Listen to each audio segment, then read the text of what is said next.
Theorem. If n is the order of an element A of a group G, then for any integer m, a raised to power m equals e if and only if m is equal to qn, where q is an integer. इसी statement को हम जो भी लिख सकते हैं कि अगर a raise to power m जो है वो आइडेंटिटी के इक्वल है तो if and only if n divides m, यानी ये जो m is equal to q n है, इसका मतलब ये भी है कि m जो है जो मल्टीपल है n का, तो n जो है वो डिवाइडर होगा n का. अगर m जो है वो q टाइम्स मल्टीपल है n का, तो n जो है वो डिवाइडर होगा n का.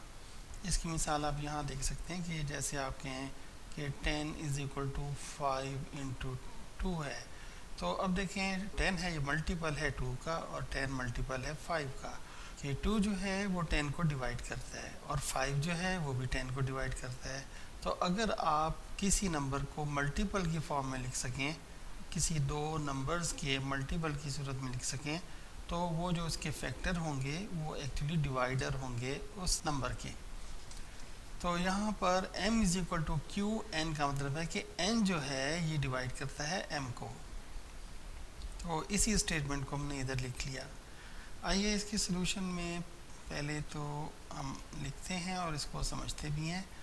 अगर n जो है वो ऑर्डर है एक एलिमेंट a का, और वो एलिमेंट किसका है, ग्रुप G का, यानी हमें जो गिवन है, गिवन जो डाटा है उसके मुताबिक ये है कि जो एक एलिमेंट a है वो G के अंदर मौजूद है, और दूसरा ये कि जो a का ऑर्डर है वो n है, यानी a raise to power n जो है आइडेंटिटी है.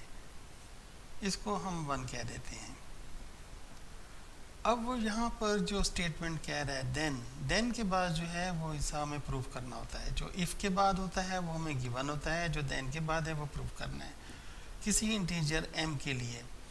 अब यहाँ पे देखें कि जो स्टेटमेंट है वो इस तरह है कि इसमें इफ़ एंड ओनली इफ़ का इस्तेमाल हुआ है. ये जो इफ़ एंड ओनली इफ़ का इस्तेमाल है, इसका मतलब ये होता है कि आप इसको अज्यूम करेंगे m is equal to q n को, तो आप प्रूव करेंगे कि a raise to power m जो है e है. और जब आप अज्यूम करेंगे कि a raise to power m is equal to e है, तो आप साबित करेंगे m जो है वो q टाइम्स n है.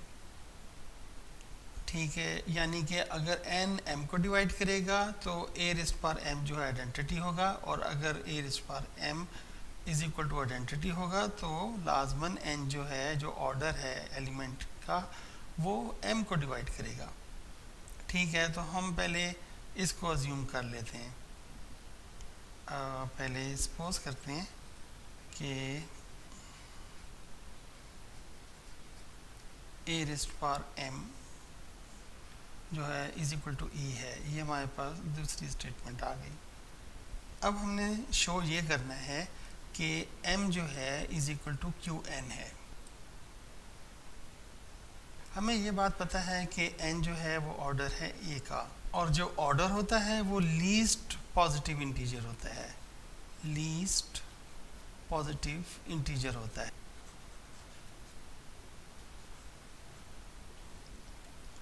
तो जो n है वो लीस्ट पॉजिटिव इंटीजर है. ठीक है, इसका मतलब ये हुआ कि n को लाजमन m से छोटा होना चाहिए. अब हम नंबर थ्योरी के रूल लगाते हैं, जहाँ पर हमें डिवीज़न एल्गोरिदम मिलेगा. By division algorithm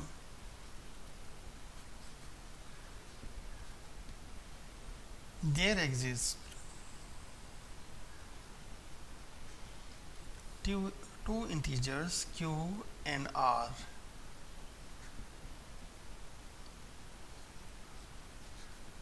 such that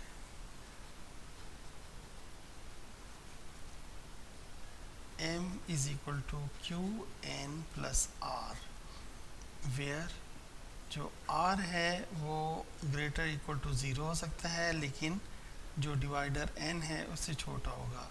actually जो आपको दो नंबर गिवन है m और n, तो जो लीस्ट नंबर है वो बड़े नंबर को डिवाइड करेगा, जब डिवाइड करेगा तो ऊपर कोशंट क्यू होगा और नीचे अल्टीमेटली जो जो रिमाइंडर आएगा वो आर होगा। ये आर रिमाइंडर जो है, ये आर रिमाइंडर है, ये आर जो है इस एन से डिवाइज़र से छोटा होगा और रिमाइंडर ज़ीरो भी हो सकता है।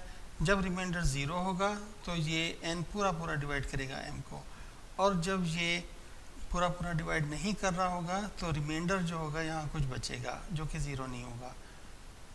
तो अब हम दो नंबर m और n को लेकर डिवीजन एल्गोरिदम अप्लाई किया तो इनके दरमियान एक रिलेशन आ गया है कि m जो है वो q n times plus r होगा।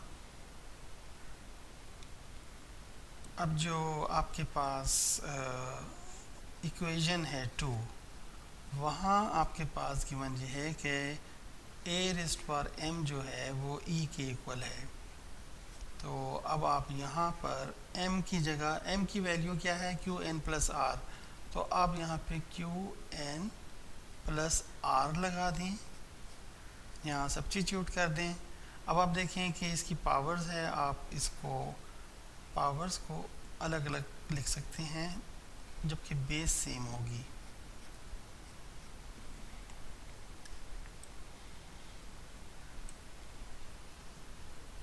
यहाँ क्यू एन से मल्टीप्लाई हो रहा है तो हम इसको इस तरह भी लिख सकते हैं, और जो क्यू है उसको ऊपर पावर में ले जाते हैं, A raised power R is equal to ई।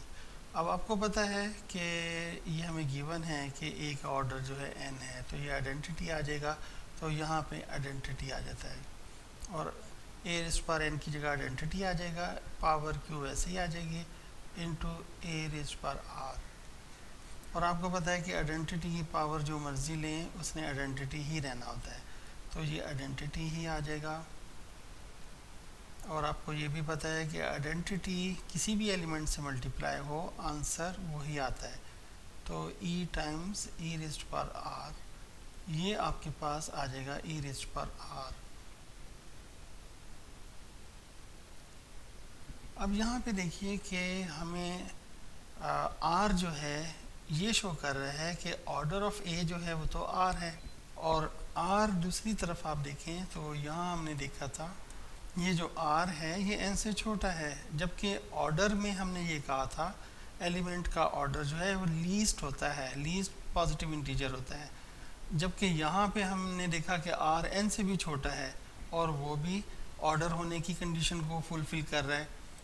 तो अब ये जो चीज़ है ये फुलफ़िल उसी वक्त कर सकती है, it is possible only when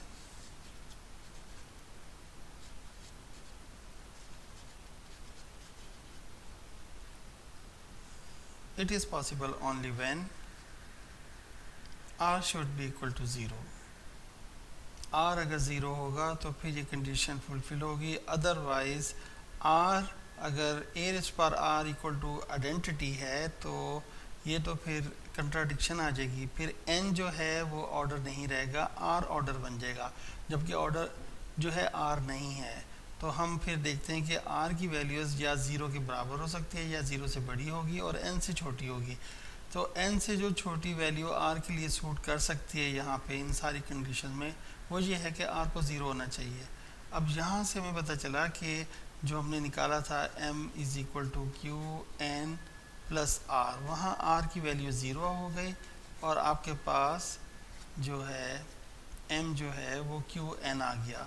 अब चूँकि m मल्टीपल है n का, तो हम कह सकते हैं कि n जो है, जो छोटा नंबर है वो डिवाइड करता है, डिवाइड्स m बड़े नंबर को। तो यहाँ हमने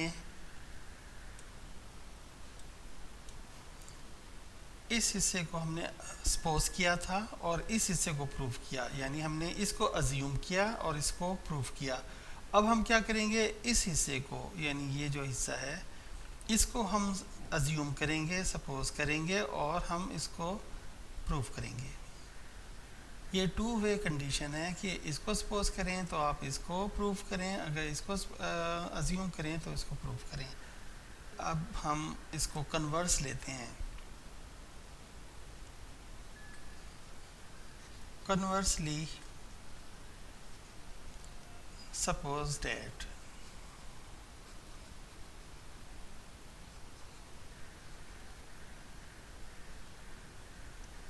m is equal to qn या n डिवाइड्स m, ये हम अज्यूम कर लेते हैं। देखिए हमने यहाँ पर इसको अज्यूम किया है और a रेस्ट पर m को प्रूफ करना है कि ये e के इक्वल है। हमने ये अज्यूम कर लिया कि m जो है is equal to q n है। अब हम कंसीडर करेंगे a रेस्ट पर m को और शो करते हैं कि ये e के इक्वल है।